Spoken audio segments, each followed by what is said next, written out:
Election వస్తాయి పోతాయి, కానీ ఇవాళ 4 లక్షల మంది జూబ్లీహిల్స్ ఓటర్లకు 4 కోట్ల మంది తెలంగాణ ప్రజల గోస తీర్చే అవకాశం మీ చేతికి వచ్చింది. మీరు ఇక్కడ గట్టిగా జూబ్లీహిల్స్ లో తీర్పిచ్చి కాంగ్రెస్ పార్టీ డిపాజిట్ జప్తు చేస్తే ఖచ్చితంగా 4 కోట్ల మంది తెలంగాణ ప్రజలకు అక్కడ ఉన్న బాకీ ఉన్నాయన్నీ మీకు బ్రహ్మాండంగా వాళ్ళకు అందుతాయి.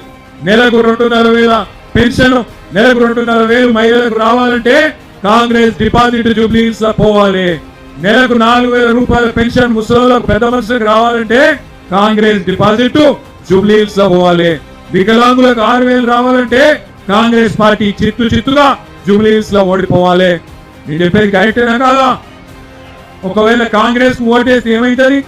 రేవంత్ రెడ్డి ఒకటే అనుకుంటాడు, నేను ఏమి ఇవ్వకపోయినా, మహిళలకు నేను నెలకు 2,500 ఇవ్వకపోయినా, సిలిండర్ 500 అని చెప్పి 1000 రూపాయలు ఇచ్చినా, కరెంటు ఫ్రీ అని కరెంట్ ఇవ్వకపోయినా, ఏమి ఇవ్వకపోయినా మీరు మళ్ళా నాకే ఇస్తున్నారు ఓట్లు, కాబట్టి ఏమి ఇచ్చే అవసరం లేదు అని చెప్పి తెల్లారి మొత్తం ఎగబెడతాడు.